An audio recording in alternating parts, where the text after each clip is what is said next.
Hello students, आप सभी का शिक्षा शास्त्र यानी एजुकेशन की इस क्लास में स्वागत है। पिछली वीडियो में हमने नई शिक्षा नीति के अनुसार बीए फर्स्ट ईयर के सिलेबस में जो बदलाव हुआ था वह जाना था और यह देखा था कि आप सभी को कौन कौन सी चीज़ें पढ़नी है। अगर आप सभी को इसका PDF चाहिए तो आप हमें कमेंट करके बताएं। और यह क्लास बीए फर्स्ट ईयर के स्टूडेंट्स के लिए काफ़ी इम्पॉर्टेंट है। तो आइए शुरू करते हैं हम अपनी आज की क्लास। आज की क्लास का टॉपिक है वैदिक शिक्षा। तो हम जानते हैं कि वैदिक शिक्षा की जो अवधि थी वो कब से कब तक की थी। वैदिक शिक्षा की अवधि 2500 BC से 500 BC तक रही। इसे हम हिंदी में 2500 ईसा पूर्व से 500 ईसा पूर्व के नाम से जानते हैं। आप सभी ने कभी ना कभी इतिहास में पढ़ा होगा या कहीं ना कहीं देखा होगा कि जो तारीख लिखी जाती है वो दो रूपों में लिखी जाती है। कहीं कहीं पर BC लिखा होता है जिसे हम ईसा पूर्व के नाम से जानते हैं और कहीं कहीं पर AD लिखा होता है जिसे हम ईसा के जन्म के बाद की अवधि के रूप में जानते हैं। इसका अर्थ यह हुआ कि वैदिक शिक्षा की शुरुआत ईसा मसीह के जन्म से 2500 ईसा पूर्व पहले हो गई थी और जो ईसा के जन्म से 500 वर्ष पहले तक रही। इस तरह हम कह सकते हैं कि हमारे देश की जो शिक्षा है वो पुरातन है। भारत में शिक्षा की जड़ें विदेशी नहीं है, यानी हमने शिक्षा विदेशों से प्राप्त नहीं की है। हमारी जो शिक्षा थी वो काफ़ी प्राचीन थी। ऐसा कोई भी देश नहीं है जहाँ ज्ञान के प्रति प्रेम इतने प्राचीन समय में उत्पन्न हुआ हो या जिसने इतना स्थायी और शक्तिशाली प्रभाव उत्पन्न किया हो। वैदिक युग के साधारण कवियों से लेकर आधुनिक युग के बंगाली दार्शनिकों तक शिक्षकों और विद्वानों का एक निर्विघ्न क्रम रहा है। डॉक्टर रविन्द्रनाथ टैगोर ने कहा है कि भारत में यह एक अद्भुत बात है कि यहाँ की संस्कृति के मूल स्रोत वन है, नगर नहीं। यहाँ मनुष्य को पेड़ पौधों, झीलों और नदियों के संपर्क में रहने का अधिक अवसर मिला है। इन वनों में मनुष्य रहता था, परंतु यहाँ खुला आकाश और एकांत सुलभ था। कोई भीड़ भड़क्का या धक्का मुक्की नहीं थी। रविन्द्रनाथ टैगोर जी बता रहे हैं कि प्राचीन काल में व्यक्ति आसानी से एक शांत वातावरण की प्राप्ति कर लेता था, जबकि आप देखें तो आज के समय में चारों तरफ इतना शोर शराबा है कि कोई भी व्यक्ति शांत रह ही नहीं सकता। इस एकांत से मनुष्य की बुद्धि कुंठित नहीं हुई है, बल्कि और अधिक तीव्र हो गई है। भारत के वनों और काननों यानी घने जंगल ने दो महान युगों को जन्म दिया है, जो है वैदिक युग और बौद्ध युग। और आज हम वैदिक युग के बारे में जानेंगे। वेदकालीन शिक्षा हमारी प्राचीनतम संस्कृति है, अतः इसका अध्ययन आवश्यक है। प्राचीन भारत की यह विशेषता रही है कि इसका निर्माण राजनीतिक, आर्थिक अथवा सामाजिक क्षेत्र में न होकर धर्म के क्षेत्र में हुआ है। हमारे पूर्वज ने जीवन को एक व्यापक दृष्टिकोण से देखा है। वसुदेव कुटुंबकम ही उनके जीवन का आदर्श रहा है, यानी वो पूरे विश्व को साथ लेकर चलने की बात करते हैं। सर्वभूत हिते रता यानी मोक्ष प्राप्त करना ही उनके जीवन का उद्देश्य था। ब्रह्म सत्यम जगत मिथ्या के अनुसार वे जीवन तथा संसार की क्षणभंगुरता का अनुभव करते थे तथा भौतिक सुख उनके लिए सारहीन थे, अर्थात वो संसार में रहते हुए भी संसार से लिप्त नहीं थे, यानी उनको पता था कि संसार को एक दिन मिट जाना है। ईश्वर अंशम जीव अविनाशी जान लेना, अर्थात जीवात्मा का परमात्मा में लय होना ही उनके लिए शाश्वत सत्य था। वैदिक कालीन शिक्षा से तात्पर्य उस ज्ञान से है जो वेदों में सुरक्षित है तथा जो उस काल में प्रयोग किया जाता था। उस समय की शिक्षा का अर्थ था संसार को इस प्रकार से आत्म प्रकाशित किया जाए कि उसका सर्वांगीण विकास हो सके। स्वर्ण, मनन और निधिध्यासन प्राप्ति करने के साधन थे। स्वर्ण अर्थात सुनना, मनन अर्थात विश्लेषण के साथ समझना और निधिध्यासन अर्थात मनन की गई बातों का निरंतर ध्यान करना। इस तरह से आज की वीडियो में हमने वैदिक शिक्षा और उसके दो प्रमुख युगों में से वैदिक युग के बारे में जाना है और अगली वीडियो में वैदिक शिक्षा के उद्देश्य और आदर्श को जानेंगे। तो आज की क्लास हम यहीं पर समाप्त करते हैं। तो आज की वीडियो में हम वैदिक कालीन शिक्षा के उद्देश्य और आदर्श के बारे में जानेंगे। आइए शुरू करते हैं हम अपनी आज की वीडियो। वैदिक कालीन शिक्षा के उद्देश्य एवं आदर्शों को निम्न प्रकार से व्यक्त किया गया है। इसकी पहली हेडिंग है धर्मनिष्ठ तथा ईश्वर भक्ति। जैसा कि बताया गया है कि वैदिक काल में समाज धर्म पर टिका था, अतः बालकों में ईश्वर भक्ति तथा धार्मिकता की भावना का विकास करना शिक्षा का सर्वप्रथम उद्देश्य माना जाता था। विद्यार्थी जीवन में विभिन्न धार्मिक क्रियाओं को स्थान दिया जाता था। इसका मतलब यह है कि वेद काल में पाठ्यक्रम के अलावा उपासना, धार्मिक उत्सवों को मनाना, नित्य प्रार्थना आदि अन्य क्रियाओं को भी महत्वपूर्ण माना जाता था। इसमें पुरोहितों को ही शिक्षक माना जाता था। विद्यार्थियों को धर्मनिष्ठा से इसलिए प्रेरित नहीं किया जाता था कि वह अपना घर छोड़कर कँदराओं में चले जाए, बल्कि इसलिए कि वह समाज का उपयोगी सदस्य बने तथा एक उत्तम गृहस्थ भी बने। इसकी दूसरी हेडिंग है चरित्र का निर्माण करना। शिक्षा का उद्देश्य छात्रों के चरित्र का निर्माण करना भी था। शिक्षा के द्वारा उनके स्वभाव में परिवर्तन लाकर नैतिक प्रवृत्तियों का विकास किया जाता था। चरित्र के अभाव में बौद्धिक विकास को निरर्थक माना जाता था। यदि कोई वेदों का ज्ञाता होकर चरित्रहीन होता था, उसको हीन दृष्टि से देखा जाता था। अर्थात इसमें बताया गया है कि जिसको सभी वेदों का ज्ञान हो और उसके विपरीत वो चरित्रहीन हो, तो उसको हीन दृष्टि यानी उसको घृणा भाव से देखा जाता था। इसके अलावा जिसको वेदों का अल्प ज्ञान होते हुए भी और वह सुचरित्रवान हो, तो उसको आदर दिया जाता था। सुकरात ने भी कहा है कि सद्गुण ही ज्ञान है। जैसे कि रामायण में रावण बलवान योद्धा था, जाति का ब्राह्मण तथा विद्वान था, जिसको चारों वेद तथा 6 शास्त्र कंठस्थ थे, परंतु चरित्रहीन होने के कारण तुलसीदास ने उनको महामूर्ख की संज्ञा दी थी और कहा था फूलहि फलहि न बेत यद्यपि सुधा बरस ही जलधि मूरख हृदय न चेत जो गुरु मिले विरचिसम। उन्होंने कहा है कि गुरु छात्रों को सदाचार का उपदेश देते थे, उनको वीरांगनाओं और सद्पुरुषों की कथाएं सुनाकर उनके महान आदर्शों को उनके समक्ष रखते थे। उस स्थान का वातावरण जहां शिक्षा दी जाती थी अत्यंत पवित्र होता था। नियमित समय पे छात्रों को उठना, अध्ययन करना, भोजन करना और पूजा पाठ यज्ञ आदि करना होता था। इस प्रकार शिक्षा का वृक्ष विवेक और नैतिकता सहित फूलता फलता था। इस प्रकार इसमें चरित्र निर्माण पर भी बल दिया गया है। हमारी तीसरी हेडिंग है व्यक्तित्व का विकास। वैदिक कालीन शिक्षा में शिक्षा के द्वारा छात्रों का सर्वांगीण विकास किया जाता था।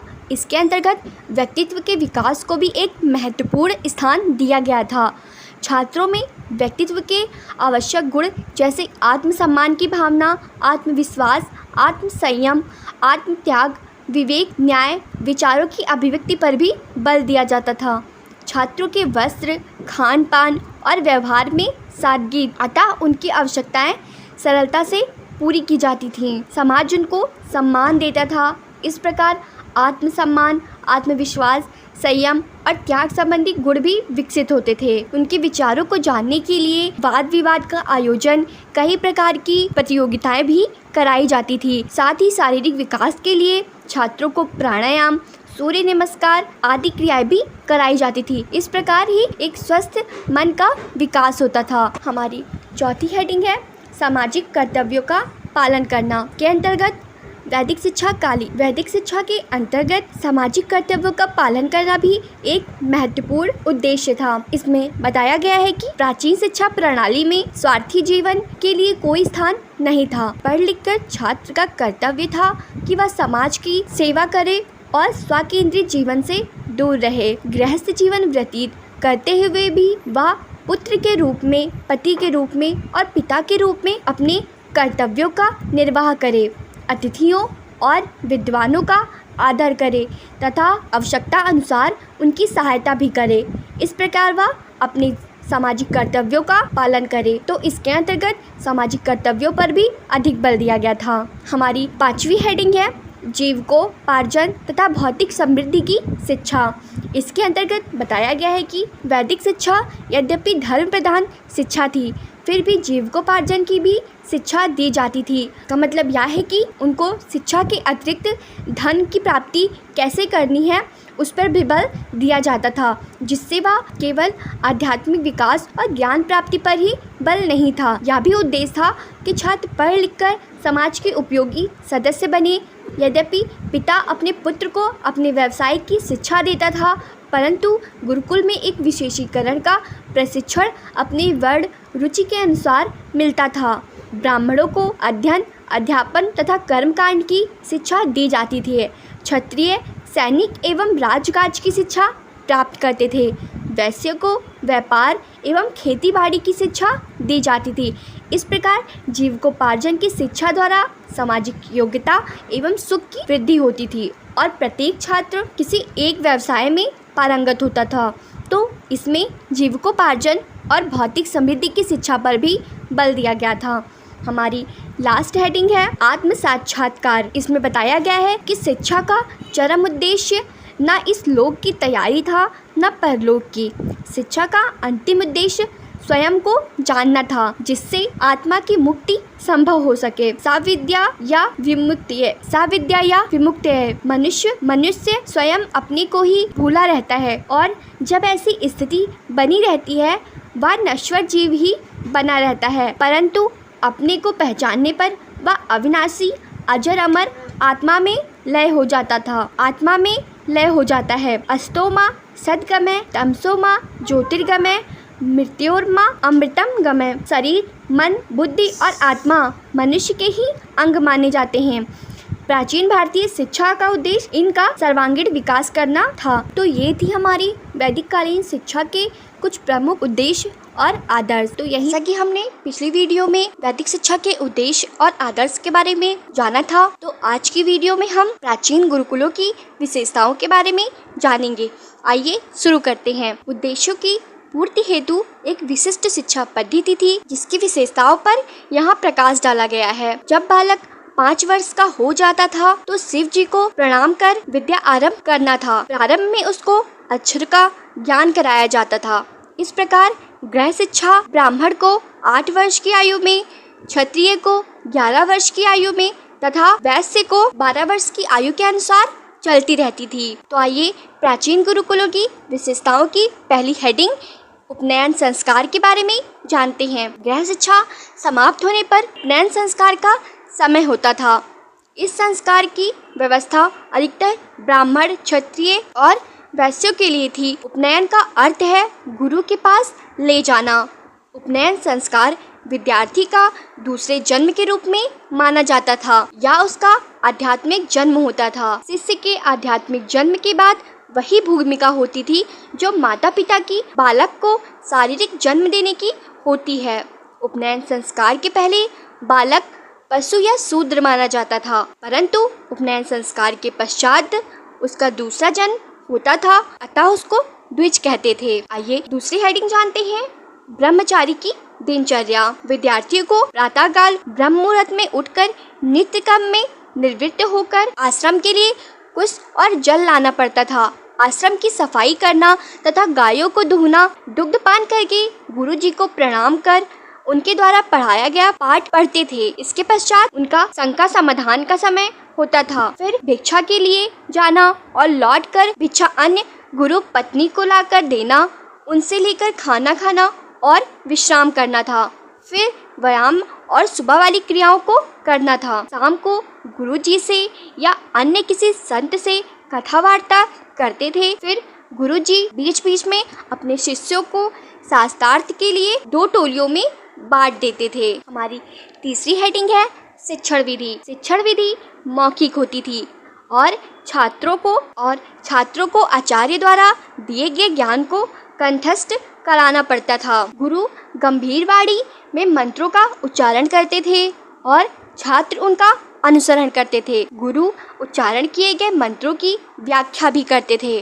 प्रश्नोत्तर तथा शंका का समाधान भी करते थे। हमारी चौथी हेडिंग है पाठ्यक्रम। पाठ्यक्रम में छात्रों को वेद, वेदांग, पुराण, उपनिषद आदि धार्मिक ग्रंथों की शिक्षा दी जाती थी। साथ ही साथ लौकिक ज्ञान भी कराया जाता था। धार्मिक साहित्य के अतिरिक्त गणित, ज्योतिष, काव्य, इतिहास, राजनीति शास्त्र व अर्थशास्त्र, कृषि विज्ञान, मूर्तिकला, सैनिक शिक्षा, आयुर्वेद तथा शिल्प विज्ञान आदि विषयों भी सम्मिलित थे, जिनका उन्हें ज्ञान दिया जाता था। हमारी पांचवी विशेषता है शिष्य गुरु का संबंध।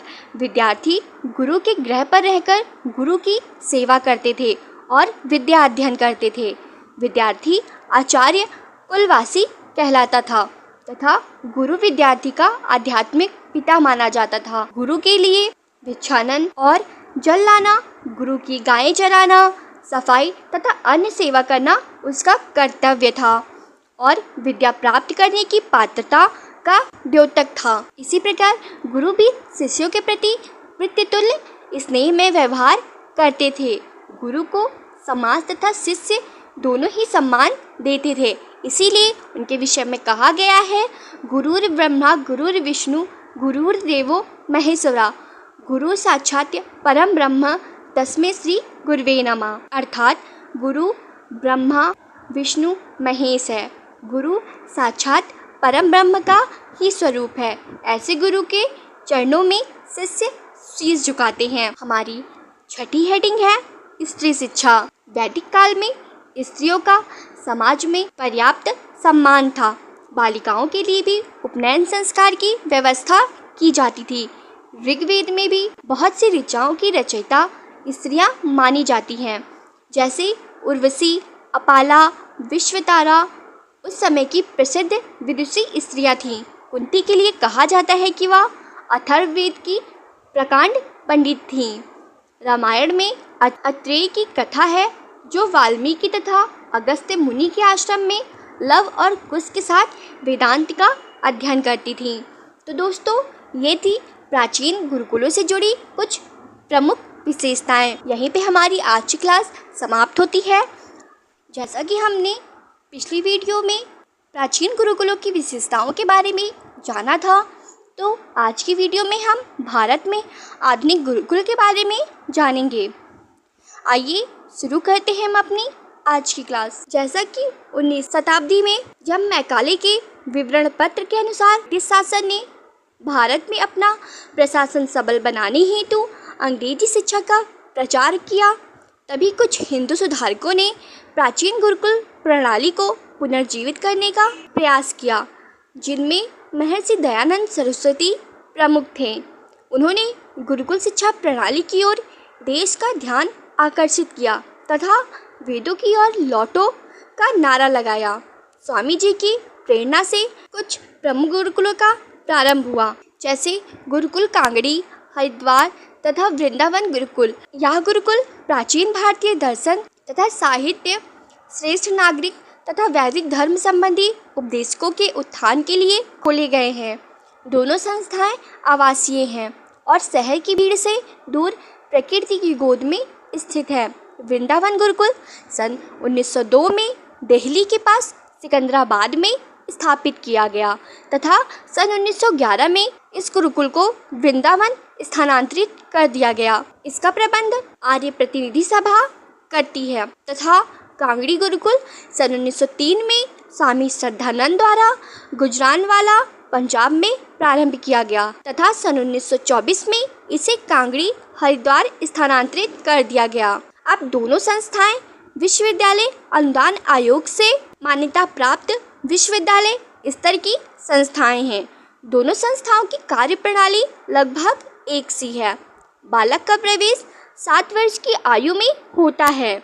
14 वर्ष की आयु में शिक्षा प्राप्त कर वह स्नातक यानी ग्रेजुएट हो जाता है। पुनः 2 वर्ष की शिक्षा के पश्चात पोस्ट ग्रेजुएशन की उपाधि दी जाती है। शिक्षा का माध्यम हिंदी माना जाता है तथा हिंदू संस्कृति और संस्कृत साहित्य को सर्वाधिक महत्व दिया गया है। इन गुरुकुलों में सहशिक्षा और ललित कलाओं की शिक्षा पर ध्यान नहीं दिया जाता। यहाँ पर विद्यार्थी का जीवन संयमित, सरल और शाकाहारी होता है। मादक पदार्थों का सेवन यहाँ निषेध माना जाता है। इन आदर्शों के आधार पर बालिकाओं के लिए भी कुछ प्रमुख गुरुकुलों की स्थापना की गई है, जिसमें से कुछ प्रमुख गुरुकुलों के बारे में जानते हैं, जैसे कि कन्या गुरुकुल, आर्य कन्या महाविद्यालय तथा कन्या महाविद्यालय प्रमुख है। तो ये थी भारत में आधुनिक गुरुकुल से जुड़ी कुछ प्रमुख बातें। अभी तक हमने पिछली वीडियो में बौद्ध शिक्षा के बारे में जाना था, तो आज की वीडियो में हम शिक्षा की व्यवस्था के बारे में जानेंगे। आइए शुरू करते हैं हम अपनी आज की क्लास। बौद्ध धर्म का विकास मठों में हुआ था। ये मठ न केवल धर्म के वरन शिक्षा के भी केंद्र माने जाते थे और शिक्षा देने का कार्य उनमें निवास करने वाले भिक्षुओं द्वारा किया जाता था। इन तथ्यों पर प्रकाश डालते हुए डॉक्टर R.K. मुखर्जी ने लिखा है, बौद्ध मठ और बौद्ध शिक्षा ज्ञान के केंद्र थे। बौद्ध संसार अपने मठों से पृथक या स्वतंत्र रूप में शिक्षा प्राप्त करने का कोई अवसर नहीं देता था। धार्मिक और लौकिक सब प्रकार की शिक्षा भिक्षुओं के हाथ में थी। प्राचीन काल के समान बौद्ध काल में भी केवल प्राथमिक एवं उच्च शिक्षा की व्यवस्था थी और शिक्षा के यही दो स्तर माने जाते थे। हम यहाँ पे इनका संक्षिप्त परिचय प्रस्तुत करते हैं और जानते हैं कि प्राथमिक और उच्च शिक्षा में क्या क्या चीज़ें महत्वपूर्ण थीं। आइए शुरू करते हैं। आइए हम इसका सामान्य परिचय जानते हैं। जातक कथाओं से ज्ञात होता है कि प्राथमिक शिक्षा केवल बौद्ध धर्मावलंबियों को ही नहीं वरन सब जातियों के बालकों को उपलब्ध थी। यह शिक्षा मठों में दी जाती थी और आरंभ से पूर्णतया धार्मिक थी, किंतु जब कुछ समय के उपरांत ब्राह्मणों ने प्रतिद्वंदी शिक्षा संस्थाएं स्थापित करके उनमें लौकिक शिक्षा देनी आरंभ कर दी, तब मठों में भी इस शिक्षा की व्यवस्था कर दी गई थी। 5वीं शताब्दी में भारत आने वाले चीनी यात्री के लेखों में इस बात का उल्लेख मिलता है। आइए हम इसके पाठ्यक्रम के बारे में जानते हैं। 7वीं शताब्दी में भारत आने वाले चीनी यात्री हुएनसांग ने प्राथमिक शिक्षा के पाठ्यक्रम का वर्णन इस प्रकार किया है। आइए देखते हैं। बालकों को प्रथम 6 माह में सिद्धिरस्तु नामक बाल पोथी पढ़नी पड़ती थी। इस पोथी में 12 अध्याय और वर्णमाला के 49 अक्षर थे, जिनको विभिन्न क्रम में रखकर 300 से अधिक श्लोकों की रचना की गई। 16 माह के बाद बालकों को निम्नांकित 5 विद्याओं की शिक्षा दी जाती थी। पहली विद्या शब्द विद्या, दूसरी विद्या तर्क विद्या, तीसरी चिकित्सा विद्या, चौथी अध्यात्म विद्या और शिल्प विज्ञान विद्या। इस प्रकार पाठ्यक्रम में धार्मिक और लौकिक दोनों विषयों को स्थान दिया गया था। आइए इसके प्रवेश और अवधि के बारे में जानते हैं। 7वीं शताब्दी में भारत आने वाले चीनी यात्री इत्सिंग के अनुसार प्राथमिक शिक्षा आरंभ करने की आयु 6 वर्ष की थी। इस आयु की अवधि साधारणतया 6 वर्ष की ही मानी जाती थी। आइए शिक्षण विधि के बारे में जानते हैं। एल्बर्ट फिटके के अनुसार सामान्य शिक्षण विधि इस प्रकार की थी। शिक्षक लकड़ी की तख्ती पर वर्णमाला के अक्षरों को लिखता था और उनका उच्चारण करता था। बालक उसके उच्चारण का अनुकरण करते थे। इस प्रकार जब कुछ समय बाद उनको अक्षरों का ज्ञान हो जाता था, तब वे उनको लिखते थे। पाठ्य विषय के शिक्षण का अध्यापक आगे आगे बोलता था और बालक उसके कथन को उस समय तक दोहराते थे जब तक उनको पाठ्य विषय कंठस्थ नहीं हो जाता था। इस प्रकार शिक्षण विधि पूर्णतया मौखिक थी। आइए शिक्षा के माध्यम जानते हैं। मठ विद्यालयों में शिक्षा का माध्यम जनसाधारण की भाषा पाली मानी जाती थी, न कि ब्राह्मणीय शिक्षालयों की संस्कृति। आइए हमने प्राथमिक शिक्षा के बारे में जाना है, अब हम उच्च शिक्षा के बारे में जानते हैं। आइए उच्च शिक्षा के सामान्य परिचय के बारे में देखते हैं।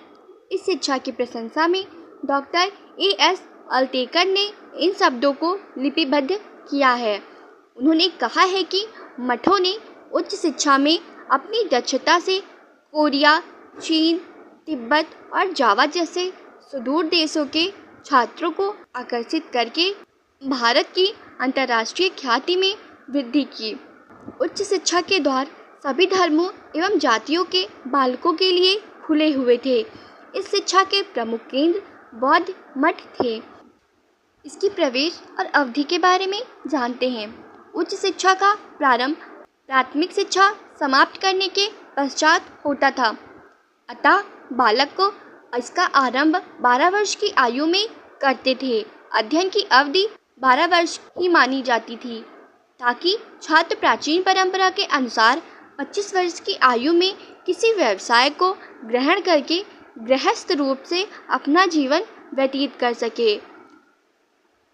इसके पाठ्यक्रम को 2 भागों में विभक्त किया गया था, धार्मिक तथा लौकिक। धार्मिक पाठ्यक्रम भिक्षुओं और भिक्षुणियों के लिए था। इसका मुख्य धार्मिक विषय था बौद्ध धर्म, साहित्य, त्रिपिटक, विनय, धम्म आदि। जीवनोपयोगी विषयों में मठों और विहारों के निर्माण का व्यवहारिक ज्ञान, दान की संपत्ति का प्रबंध और हिसाब किताब आदि सम्मिलित थे, तथा लौकिक पाठ्यक्रम साधारण नागरिकों के लिए था। इसका प्रमुख उद्देश्य उनको सुयोग्य नागरिक बनाना एवं आर्थिक और सामाजिक जीवन के लिए तैयार करना था। उनके पाठ्यक्रम में निम्नलिखित विषय सम्मिलित थे, जिसमें धर्म, दर्शन, साहित्य, तर्कशास्त्र, न्यायशास्त्र और चिकित्सा शास्त्र आदि सम्मिलित थे। इसमें शिक्षा का माध्यम समान रूप से पाली भाषा ही थी, परंतु वैदिक साहित्य की शिक्षा संस्कृत के माध्यम से ही दी जाती थी। इसके अतिरिक्त देश की अन्य प्रचलित भाषाओं का भी प्रयोग किया जाता था। इसका कारण महात्मा बुद्ध की भिक्षुओं को यह अनुमति दी थी और कहा था, भिक्षुओं, मैं तुम में से प्रत्येक को अपनी भाषा में बुद्ध की शिक्षाओं को सीखने की अनुमति देता हूँ।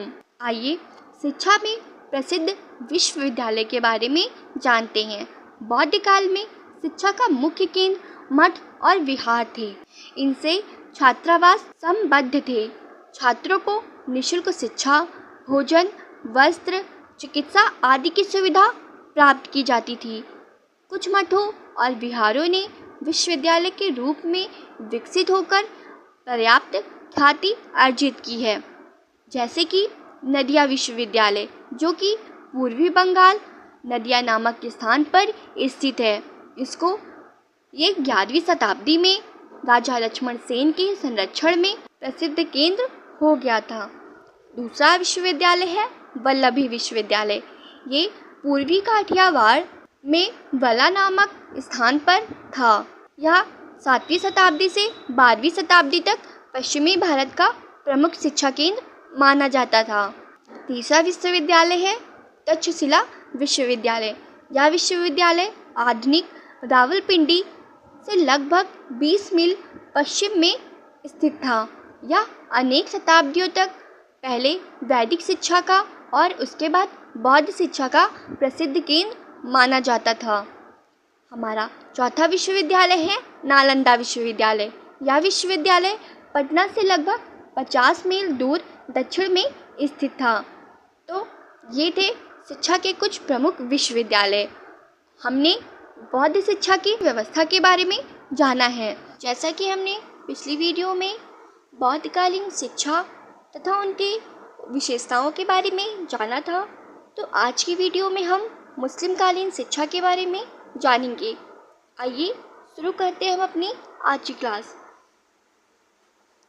जैसा कि आप सभी को पता ही होगा, मध्यकाल में मुगल भारत में आए थे, जिनमें से कुछ का उद्देश्य यहाँ से धन संपत्ति लूटकर चले जाना था, जैसे महमूद गजनवी। लेकिन कुछ शासक ऐसे भी आए जिनका उद्देश्य केवल भारत को लूटना ही नहीं, बल्कि अपने धर्म का प्रचार प्रसार करना और यहीं पर रह के भारत पर शासन करना था। और जब उन्होंने भारत पर शासन कर लिया, तो उन्होंने अपने धर्म का प्रचार प्रसार किया और अपने शिक्षा को भी बढ़ावा दिया। तो इस प्रकार भारत में हमें मुस्लिम शिक्षा देखने को मिलती है। आइए स्क्रीन पे देखते हैं कि इसमें क्या बताया जा रहा है। भारत की अद्भुत संपत्ति से आकृष्ट होकर मुसलमानों ने इस देश पर 8वीं शताब्दी में अपने आक्रमण प्रारंभ कर दिए थे। जैसा कि यहाँ पे भी बताया गया है कि मुसलमानों ने 8वीं शताब्दी में भारत पर अपना आक्रमण करना प्रारंभ कर दिया था, किंतु उनके आक्रमणों का असली तूफान महमूद गजनी के समय में आरंभ हुआ, जिसने सन 1000 ईस्वी से 1026 ईस्वी तक भारत पर लगभग 17 आक्रमण किए थे।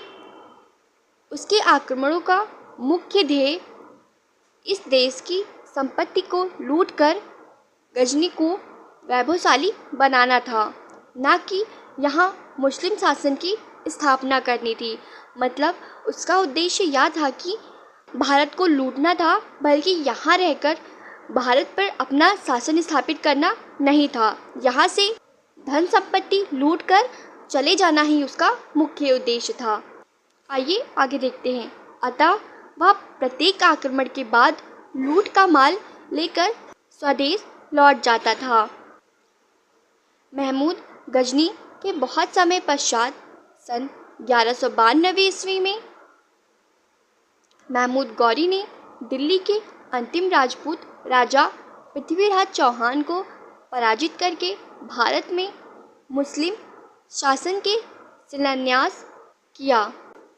जैसा कि इसमें बताया गया है कि महमूद गजनवी के बहुत समय बाद महमूद गौरी ने दिल्ली के अंतिम राजपूत राजा पृथ्वीराज चौहान को पराजित करके भारत में मुस्लिम शासन स्थापित किया।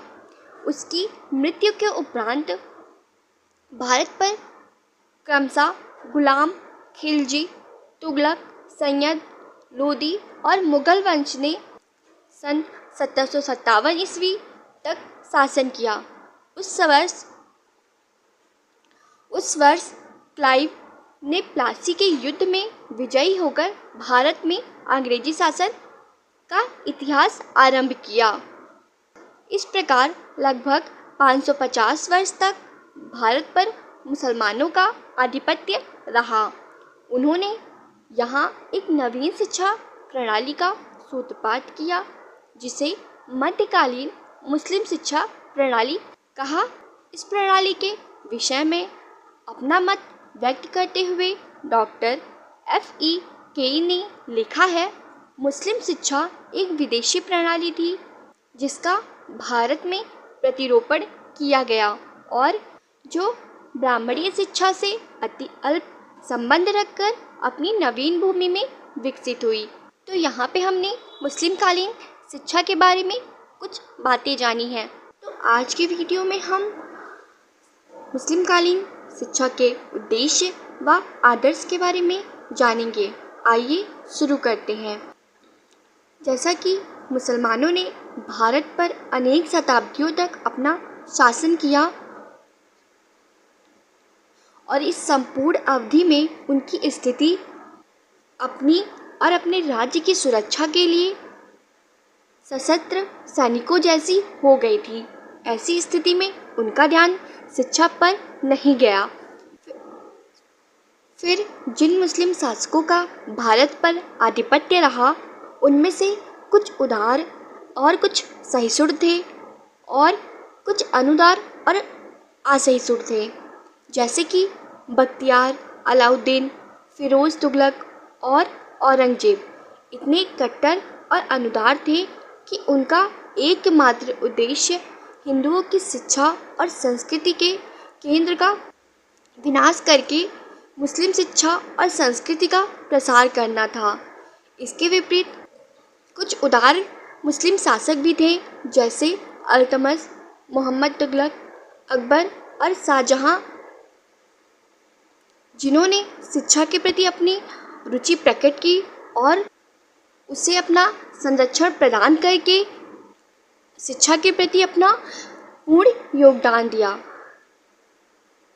शिक्षा के प्रति मुस्लिम शासकों के इन विरोधी दृष्टिकोणों के कारण संपूर्ण मुस्लिम युग में शिक्षा के उद्देश्य और आदर्शों में समरूपता नहीं मिलती है, परंतु फिर भी इस्लाम धर्म के होने के कारण कुछ मुसलमान शासकों ने शिक्षा के प्रति कुछ ऐसे उद्देश्य और आदर्श निर्धारित किए हैं जिनमें निश्चित एकरूपता पाई जाती थी। आइए उन उद्देश्यों और आदर्श के बारे में जानते हैं। जैसे कि हमारा पहला उद्देश्य है ज्ञान का प्रसार। मुस्लिम शासक का यह पहला उद्देश्य था कि इस्लाम धर्म के अनुयायियों में अपने ज्ञान का प्रचार प्रसार करना था। मोहम्मद साहब ने इस ज्ञान को अमृत बताकर कहा था कि ज्ञान ही निजाम है, अर्थात मुक्ति का साधन है। ज्ञान के प्रकाश में आलोकित होकर ही व्यक्ति धर्म और अधर्म, कर्तव्य और अकर्तव्य में अंतर कर सकता है। अतः अपने अनुयायियों को मोहम्मद साहब का उपदेश था, दान में धन देने की अपेक्षा अपने बच्चों को शिक्षा देना कहीं अधिक अच्छा है। छात्रों के कलम की स्याही शहीदों के खून से भी अधिक पवित्र होती है। मोहम्मद साहब के इस उद्देश्य को मुस्लिम शासकों ने अपना सर्वश्रेष्ठ कर्तव्य माना और उन्होंने मुसलमानों में ज्ञान के प्रकाश को फैलाने का पूरा प्रयत्न किया। आइए हम दूसरे उद्देश्य के बारे में जानते हैं। मुस्लिम कालीन शिक्षा का दूसरा उद्देश्य था इस्लाम का प्रसार करना। मुसलमान अपने धर्म का विस्तार करना अपना पवित्र कर्तव्य मानते थे। उनका विश्वास है कि काफिरों में इस्लाम धर्म को अंगीकार करने वाला मुसलमान गाजी होता है। इस विश्वास से प्रेरित होकर मुसलमान शासकों ने विभिन्न विधियों का प्रयोग करके भारत के कोने कोने में इस्लाम धर्म को फैलाने का प्रयत्न किया और इस उद्देश्य की प्राप्ति के लिए देश के विभिन्न स्थानों में मकतबों और मदरसों की स्थापना की, जिनमें से धार्मिक शिक्षा का स्थान सर्वोपरि था। इसमें मकतब और मदरसा के बारे में हम अपनी अगली वीडियो में जानेंगे। आइए हम मुस्लिम कालीन शिक्षा का तीसरे उद्देश्य के बारे में जानते हैं। मुस्लिम कालीन शिक्षा का तीसरा उद्देश्य था मुस्लिम संस्कृति का प्रसार करना। भारत में मुसलमान दूसरे देशों से आए हुए थे, अतः उनकी और हिंदुओं की संस्कृति प्रत्येक दृष्टि से विषमता थी, यानी प्रत्येक लोगों की दृष्टि से अलग थी। इस विषमता का अंत करने के लिए मुसलमानों ने शिक्षा को अपना माध्यम बनाया। उनकी धारणा थी कि वे शिक्षा के द्वारा भारतवासियों को अपनी भाषाओं, प्रथाओं, आचार विचार और सामाजिक नियमों से प्रभावित करके अपने धर्म को अवलंबी बना लेंगे। यानी वो अपने शिक्षा के माध्यम से लोगों में अपनी भाषा का और प्रथाओं का, सामाजिक नियमों के बारे में बताकर लोगों में अपने धर्म का प्रचार प्रसार करना चाहते थे। आइए इसके चौथे उद्देश्य के बारे में जानते हैं। मुस्लिम कालीन शिक्षा का चौथा उद्देश्य था चरित्र का निर्माण करना। इसमें मोहम्मद साहब ने शिक्षा के माध्यम से चरित्र के निर्माण पर अधिक बल दिया था। उनका कहना था कि इस्लाम के सिद्धांतों के अनुसार उत्तम चरित्र का निर्माण करके व्यक्ति अपने जीवन में सफलता हस्तगत कर सकता है, यानी व्यक्ति अपने जीवन में सफलता को प्राप्त कर सकता है। आइए इसके पांचवें उद्देश्य के बारे में जानते हैं। मुस्लिम कालीन शिक्षा का पांचवा उद्देश्य था मुस्लिम श्रेष्ठता की स्थापना करना। इसके अंतर्गत हिंदुओं को मुस्लिम सभ्यता और संस्कृति से प्रभावित करके भारत में मुस्लिम श्रेष्ठता को सुदृढ़ आधार पर स्थापित करना था। इसमें मुस्लिम शिक्षा को श्रेष्ठ बताना ही उनका एकमात्र उद्देश्य था। मुस्लिम शासक इस तथ्य से भली भांति अवगत थे कि शिक्षा ही वह साधन है जिसके द्वारा हिंदुओं के विचारों और दृष्टिकोणों में आमूल परिवर्तन करके इनको भारत में मुस्लिम शासन का दृढ़ स्तंभ बनाया जा सकता है। यानी शिक्षा के ही माध्यम से हिंदुओं पर अपना शासन कर सकते थे, ऐसा उनका मानना था। इसके अतिरिक्त कुछ उद्देश्य और थे, जैसे कि धार्मिकता का समावेश करना, सांसारिक ऐश्वर्य की प्राप्ति आदि इसके प्रमुख उद्देश्य माने जाते हैं। तो ये थी हमारी मुस्लिमकालीन शिक्षा के आदर्श व उद्देश्य। जैसा कि हमने पिछली वीडियो में मुस्लिमकालीन शिक्षा के आदर्श व उद्देश्य के बारे में जाना था, तो आज की वीडियो में हम मुस्लिमकालीन शिक्षा संस्थाओं के बारे में जानेंगे। आइए शुरू करते हैं हम अपनी आज की वीडियो। जैसे कि वैदिक काल, बौद्ध काल, इन दोनों कालों में शिक्षा की संस्थाओं के अनेक प्रकार थे, अनेक तरह की शिक्षा संस्थाएं थीं। तो मुस्लिम काल में भी शिक्षा संस्थाएं अनेक प्रकार की थी। आइए देखते हैं मुस्लिम काल में कौन कौन सी शिक्षा संस्थाएं चलाई जाती थीं। मुस्लिमकालीन शिक्षा में पहली शिक्षा संस्था है मकतब। आइए मकतब के बारे में जानते हैं। मकतब शब्द की उत्पत्ति अरबी के कुतुब शब्द से हुई थी, जिसका अर्थ माना जाता है उसने लिखा। उर्दू भाषा में कुतुब किताब का बहुवचन माना जाता है। इस प्रकार मकतब वह स्थान है जहां बालकों को पढ़ना, लिखना और इसके अतिरिक्त अनुशासित रहना सिखाया जाता है। मकतब को प्राथमिक शिक्षा का केंद्र माना जाता था और किसी मस्जिद से संबद्ध होते थे।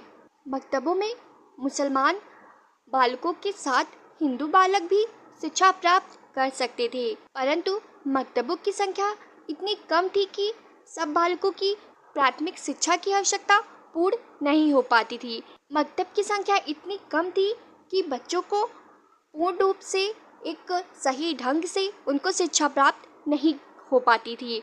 आइए जानते हैं कि डॉक्टर यूसुफ हुसैन ने अपना क्या मत रखा है। आइए देखते हैं। उन्होंने कहा है कि मकतब एक शिक्षा वाली संस्थाएं थी। इनमें शिक्षण कार्य प्रातःकाल से मध्याह्न यानी सुबह से दोपहर तक तथा फिर अपराह्न में होता था। छात्रों से किसी प्रकार का शुल्क नहीं लिया था। शिक्षकों के भरण पोषण की व्यवस्था धनी व्यक्तियों द्वारा की जाती थी। जिन स्थानों में मदरसे नहीं थे, वहाँ के कुछ मकतबों में उच्च शिक्षा का भी प्रबंध था, ऐसा डॉक्टर यूसुफ हुसैन का कहना था। आइए मुस्लिम काल में दूसरी शिक्षा संस्था को देखते हैं। इसकी दूसरी शिक्षा संस्था थी मदरसा। आइए मदरसे के बारे में जानते हैं। मदरसा शब्द की उत्पत्ति अरबी भाषा के दरस शब्द से हुई थी, जिसका अर्थ है भाषण। इस प्रकार मदरसा वह स्थान है जहाँ शिक्षण के लिए भाषण या व्याख्यान विधि का प्रयोग किया जाता है। मदरसे उच्च शिक्षा के केंद्र माने जाते थे और सामान्यतया किसी मस्जिद से संलग्न होते थे। इनकी स्थापना राज्य और धनी विद्या प्रेमियों द्वारा की जाती थी। मुस्लिम काल में शिक्षा का माध्यम फारसी भाषा मानी जाती थी। मदरसे सावास शिक्षा के केंद्र थे, पर अपने परिवारों के साथ रहने वाले छात्र भी वहां जाकर शिक्षा प्राप्त कर सकते थे। छात्र और शिक्षक निरंतर घनिष्ठ संपर्क में रहते थे। इसमें योग्य छात्रों को छात्रवृत्तियां भी दी जाती थीं। तो ये थी मदरसे के बारे में कुछ प्रमुख जानकारी। आइए तीसरी शिक्षा संस्था के बारे में जानते हैं। तीसरी शिक्षा संस्था है खानकाहें। आइए जानते हैं। खानकाहें प्रारंभिक शिक्षा के केंद्र माने जाते थे। इनमें केवल मुसलमान बालक ही शिक्षा प्राप्त कर सकते थे। इनका वैदान में प्राप्त होने वाले धन से चलता था। आइए चौथी संस्था देखते हैं। इसकी चौथी संस्था है दरगाहें। खानकाहों की भांति दरगाह भी प्रारंभिक शिक्षा के केंद्र माने जाते थे। इनकी स्थिति बहुत कुछ खानकाहों के समान ही मानी जाती थी। इनमें भी केवल मुसलमान बालक ही शिक्षा प्राप्त कर सकते थे। आइए पांचवी शिक्षा संस्था के बारे में जानते हैं। पांचवी शिक्षा संस्था है कुरान स्कूल। इन स्कूलों में केवल कुरान की शिक्षा ही दी जाती थी। इनका वर्णन करते हुए डी लॉ फॉस ने क्विंक्वेनियल रिव्यू ऑफ इंडिया 1907 से 1912 में लिखा है, कुरान स्कूल साधारणतया किसी मस्जिद से संलग्न होते थे। इनमें छात्रों को पहले अरबी लिपि का ज्ञान कराया जाता था और फिर कुरान की आयतें कंठस्थ कराई जाती थीं, यानी कुरान की आयतें भी उनको याद कराई जाती थी। उनको लिखने और गणित की शिक्षा यहाँ नहीं दी जाती थी। तो ये थी मुस्लिम कालीन शिक्षा की कुछ प्रमुख संस्थाएं। जैसा कि हमने पिछली वीडियो में मुस्लिम कालीन शिक्षा संस्थाओं के बारे में जाना था, तो आज की वीडियो में हम शिक्षा की प्रमुख विशेषताओं के बारे में जानेंगे। आइए शुरू करते हैं अपनी आज की क्लास। मुस्लिम कालीन शिक्षा की विशेषताओं को निम्नांकित शीर्षकों के आधार पर दर्शाया गया है। आइए देखते हैं कि हमारी मुस्लिम कालीन शिक्षा की पहली विशेषता क्या है। इसकी पहली विशेषता है व्यवहारिक शिक्षा। आइए व्यवहारिक शिक्षा से जुड़ी कुछ प्रमुख बातों को जानते हैं। मुस्लिम शिक्षा केवल शिक्षा के लिए ही नहीं अपितु व्यवहारिक जीवन के लिए भी मानी जाती थी। परलोक और पुनर्जन्म में विश्वास न करने के कारण मुसलमान शिक्षा को आध्यात्मिक विकास और मोक्ष प्राप्ति का साधन नहीं मानते हैं। उनका विश्वास है कि जीवन केवल इसी संसार में है और इसीलिए शिक्षा द्वारा व्यक्ति को इस जीवन के लिए तैयार किया जाना चाहिए और शिक्षा द्वारा विचार से प्रेरित होकर शिक्षा को एक व्यवहारिक रूप प्रदान करे। इस दिशा में औरंगजेब का कार्य प्रशंसनीय माना जाता है। आइए दूसरी विशेषता के बारे में जानते हैं। इसकी दूसरी विशेषता है निःशुल्क शिक्षा। मकतबों और मदरसों में निःशुल्क शिक्षा प्राप्त करने की व्यवस्था मानी जाती थी। उनमें शिक्षा प्राप्त करने वाले छात्रों से किसी भी प्रकार का शुल्क नहीं लिया जाता था। इन शिक्षा संस्थाओं के व्यय का संपूर्ण भार इनको स्थापित करने और संचालित करने वाले शासकों या धनी व्यक्तियों द्वारा वहन किया जाता था। मदरसों में निःशुल्क शिक्षा के अलावा निःशुल्क आवास, भोजन, वस्त्रों आदि की भी सुविधा दी जाती थी। इब्न बतूता ने अपना मत प्रस्तुत करते हुए कहा है कि यह अति विशाल और भव्य मदरसा है। इसमें छात्रों के रहने के लिए 300 कमरे हैं और छात्रों को दैनिक भोजन और सालाना कपड़ों का खर्च भी दिया जाता है। आइए मुस्लिम कालीन शिक्षा की तीसरी विशेषता के बारे में जानते हैं। इसकी तीसरी विशेषता है व्यक्तिगत संपर्क। इसके अंतर्गत प्राचीन भारतीय शिक्षा पद्धति के समान मुस्लिम शिक्षा पद्धति में भी गुरु और शिष्य का व्यक्तिगत संपर्क माना जाता था। शिक्षक अपने छात्रों के साथ निवास करते थे, अतः वह अपने विचारों और आदर्शों से उनको प्रभावित कर उनकी प्रतिभा, कुशलता और योग्यता की बुद्धि में निरंतर योग देता था। इसी के संदर्भ में टी.एन. सिक्वेरा ने लिखा है कि शिक्षा को व्यक्तिगत प्रक्रिया माना जाता है। शिक्षक को अपने छात्रों के साथ रहना पड़ता था। तो ये थी हमारी तीसरी विशेषता। आइए चौथी विशेषता के बारे में जानते हैं। इसकी चौथी विशेषता थी कक्षा न्यायिकीय पद्धति। मुस्लिम कालीन शिक्षा संस्थाओं में कक्षा न्यायिकीय पद्धति का प्रचलन माना जाता था। इस पद्धति में उच्च कक्षाओं के योग्य छात्र या नायक निम्न कक्षाओं के छात्रों को पढ़ाकर शिक्षक के अध्यापक कार्य में सहायता देते थे। जैसे कोई 10th क्लास का बच्चा अपने 8th या 9th क्लास के बच्चे को अपने अध्यापक की मदद करता था। तो इसी प्रकार मुसलमानों ने इस पद्धति को अपनी सुविधा के लिए प्राचीन भारतीय शिक्षा से ग्रहण किया था। तो ये थी हमारी चौथी विशेषता। आइए पांचवी विशेषता के बारे में जानते हैं। इसकी पांचवी विशेषता है शिक्षक की स्थिति। मुस्लिम युग में शिक्षा के प्रति लौकिक दृष्टिकोण के कारण शिक्षक की स्थिति में परिवर्तन हो गया था। उसकी स्थिति उतनी उच्च नहीं थी जितनी कि प्राचीन भारत में मानी जाती थी। इसी के संदर्भ में डॉक्टर F.E.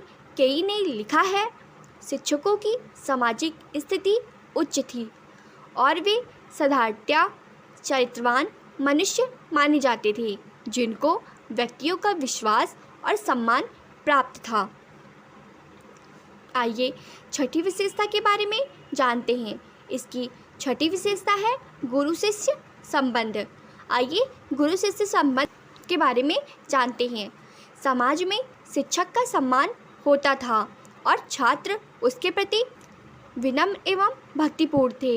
वे गुरु की सेवा करना और उनकी आज्ञाओं को शिरोधार्य करना अपना परम कर्तव्य मानते थे। उनका विश्वास था कि गुरु की कृपा से ही उनको सच्चा ज्ञान प्राप्त हो सकता है। शिक्षक भी छात्रों के प्रति स्नेह और पुत्रवत व्यवहार करते थे। जिन मदरसों में छात्रावास संलग्न थे उनमें शिक्षक और छात्रों का निकट और निरंतर संपर्क रहता था। शिक्षक उनका पग पग पर पथ प्रदर्शन करते थे।